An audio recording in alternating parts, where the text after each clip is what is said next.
Back again with another review here, and today we're going to talk about review the 1998 film Blade as part of the Blade trilogy. Now, this review here was requested by Fadi. I hope I got your name right, and thank you for your request. Now, I know you did not request the sequels, but I do plan on reviewing also Blade 2 and Blade Trinity. So stay tuned for those. Those will be coming up. But I know you wanted me to talk about and review the first Blade. So, what more can you say about Blade? It was great to rewatch again. I've seen the first two Blades. I've never seen Blade Trinity, so I'm in for a treat, I know. But, with the original Blade, it was directed by Steve Norrington, who is mostly known for, special effects, working on and providing some special effects, I believe, for Aliens, Alien 3, Split Second. As far as directing goes, he directed Death Machine, which I've heard about but haven't seen. He also directed The League of Extraordinary Gentlemen, which I have seen, and I would have to rewatch it again to give a better opinion about the movie. I know it was like Sean Connery's, last role, but he retired after that. And again, I have seen the film, but I can't really, give an opinion about the movie. I need to definitely refresh on that one.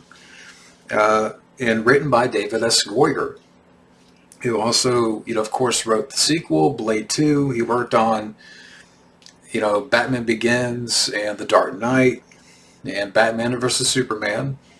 So wanted to mention those real quick. But getting to the film itself, Steve Norrington, he definitely brings a nice visual style and energy to the movie. Wesley Snipes' Blade, definitely a big fan, brings a lot of charisma to the role, with the martial arts to back it up.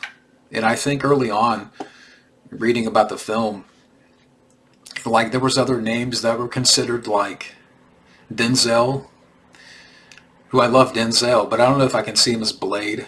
Lawrence Fishburne, I think, was considered, or one name that was tossed around. And again, great actor, but I just don't see it. But to me, Wesley Snipes was perfect casting. Stephen Dorff as Frost, I thought he was a solid villain.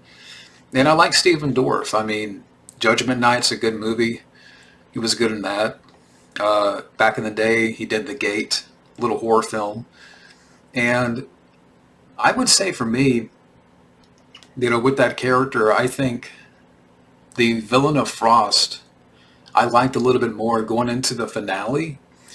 Because throughout the movie, and I'm not saying it was a bad performance or, it's lacking, but I thought Stephen Dorff was just, good. Like, again, I'm not, nitpicking here, or maybe, I don't know, maybe it's just I don't buy Stephen Dorff as villain types. I thought Donald Logue as Quinn, I liked a bit more. And I'm like, what if he was Frost? I thought he brought a little bit more energy and kind of a great side villain. And I thought he was a highlight for me. And again, I like Stephen Dorff as an actor, but, but I would say more as far as the character of Frost, I thought, going into the finale, some of the stuff that would happen in the third act of the film, that's where I liked his performance a bit more. And some, nice little swordplay with Blade there. As far as the rest of the cast, you have the character of Karen, the hematologist, played by Ann Bush Wright. I believe that's how you say her name, and if I got it wrong, I apologize. But I thought she was good support in the film. The character of Whistler, played by Chris Christopherson, great character, great actor. You also have Udo Kier as this elder vampire in the film. And this guy you've seen before. He was in, Shadow of the Vampire, Ace Ventura, Pet Detective. and unfortunately he's passed away. I think he passed away last year. Yeah, so he's in the movie, and apparently Shannon Lee has a part in the film.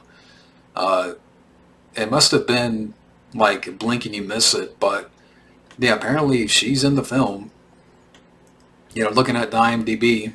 Um, so, but I mean, overall, great cast. Again, Wesley Snipes is perfect casting. Stephen Dorff, even though I have my nitpicks a little about, and again, again, maybe I'm just nitpicking, but Stephen Dorff is still solid in the film. But like I said, overall, great cast. The style of the movie and the way it's made, and like it has a very slick and energetic tone, combined with that 90s dark aesthetic. And, New York, serving as a backdrop for the movie, combined with, this vampire underworld. It's a feast to watch. I mean, it really is. And, Blade's introduction is great. The character of Quinn, played by Donald Logue, and I mentioned him a little bit, but, coming back to life in the hospital where he's burnt to a crisp. Blade's arsenal is awesome, with great swordplay and martial arts to, again, back it up. The scenes of the vampires disintegrating, yeah, I mean, the CGI is definitely of the time, but, I didn't mind it. I mean, I thought it was fun. The plot of, Frost, resurrecting this vampire god, I thought it was fine. And this is coming from somebody, and I will admit, I've never read any of the comics, or I really don't know the source material that well. So I'm not going to, sit here and give you character breakdowns or, really go in depth here. This is more from a movie review perspective. Other stuff to mention here, the scene with Pearl, who's this big, obese vampire who works for Frost. I thought the effects were pretty solid. Even when the vampires explode, where Blade would inject them with this anticoagulant and their heads would balloon and burst. It kind of reminded me of like an old school commercial for Gushers. I don't know why my brain went there, but, it's just fun stuff. And, nice fight sequences and choreography. And again, that's going back to, just how great Wesley Snipes is, his display of martial arts. And this is the one comic book film that started it all. I mean, and the plethora of comic book films to come for almost the next 30 years. And, I mean, yeah, X-Men, the first one, definitely helped and propelled the comic book genre. But Blade here is the blueprint. I mean, you have to give credit where credit is due with Blade. But overall, the first Blade film, I mean, again, what more can you say? Wesley Snipes is the perfect Blade with Steve Norrington's stylish direction. It brings an incredibly fun and entertaining comic book film. And out of 10 for me, I'm going to give this a 9 out of 10. Again, great movie. And I definitely look forward to revisiting Blade 2. But that's it. Again, thank you, Fadi, for the request. Thank you for watching.